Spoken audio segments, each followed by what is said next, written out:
everybody. It is Friday. Thank God Friday. Happy Friday the 13th. I'm always excited when Friday falls on the 13th. It's special. I was born Friday the 13th, and so I love it, and I've always embraced that. But this morning, I'm just thankful for the weekend ahead of us, Father's Day. Looking forward to the Army's birthday and everything that's going on with that, and then just excited. But this morning I'm thankful. The Bible tells us in two different places, God promises us, I will never leave thee nor forsake thee. And it's a promise he gives us. And yes, Old Testament and New Testament he tells us this. And so I'm thankful that God's presence is always with us. Now, sometimes we get ourselves in places and positions and in situations we shouldn't be in because of our own choices. But sometimes we find ourselves there because that's where God's placed us. This past week, on Wednesday night, had a gentleman here. He used to be in the military. He's transitioning out. His wife has started a career, and he feels like maybe God is doing something different, directing him in a different way or a different place. And so we had great conversation, but doesn't know if he can do what God is calling him to do. And I think back to when my daughter was born. I got out of the military. We settled in Memphis, and I came home from work one day, and my wife let me know that she was pregnant. And my first prayer to the Lord was, God, give me a daughter. I grew up without a dad. I didn't know how to be a dad. I was afraid of being a dad to a son and teaching him all the things that a dad is typically supposed to teach a son. I have a son now, and it's not anything like I thought it would be. It is everything I thought it would be, but it's nothing like I thought it would be.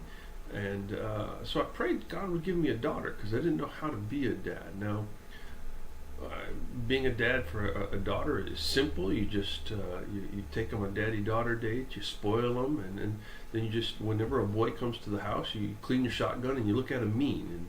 And so I thought it would be really simple to be the father of a daughter. I've discovered it's so much harder than being the father of a boy. But both children have. I'm digressing really bad.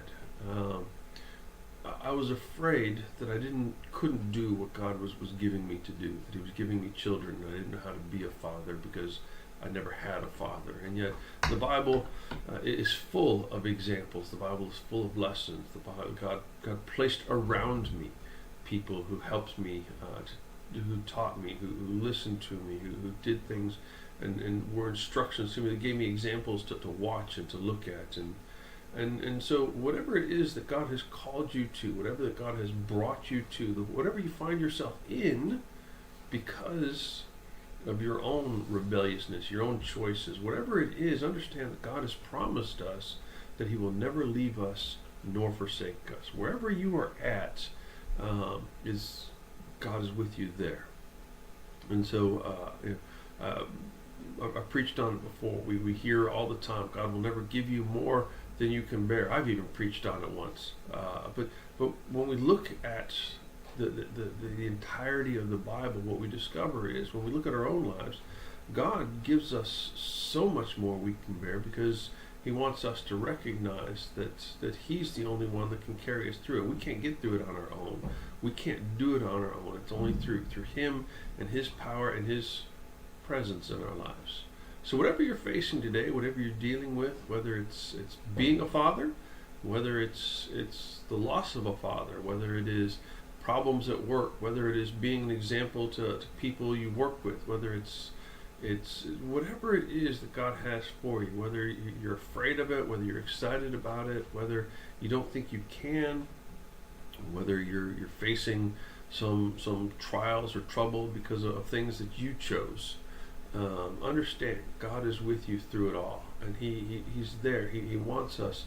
He wants us to call out to Him. He wants us to lean on Him. Now, that may not take away some of the pain. It may not take away the punishment. It may not take away all of that. But God will go with you through it. Shadrach, Meshach, and Abednego. we're going to go into this fiery furnace, King, because we're going to lean on God, and even if God slays us, He's still our God. He's still good enough. He's still God. And so, whatever you're facing today, whatever you're dealing with, whatever someone around you is dealing with, lean on the Lord and give them an example. Lean on the Lord, pray for them, help them to understand that He's with them, that He's there for them, that all they have to do is call out. For whosoever shall call upon the name of the Lord shall be saved. And that's not just for our salvation, that's for everything else in our life. Whatever it is that we're going through, whatever it is we're dealing with, whether it's the joy of a new child, or whether it's the loss of someone you care about, understand that all we have to do is call out to God, and He is there. And so today, I hope you have a wonderful Friday. I hope you have a wonderful Friday the 13th. I hope this day is everything you want it to be. But if it's not, and especially if it is, lean on God. Hope you have a great day. Pray for our weekend services, Father's Day, enjoying all that God has for us. Y'all have a great Friday. God bless.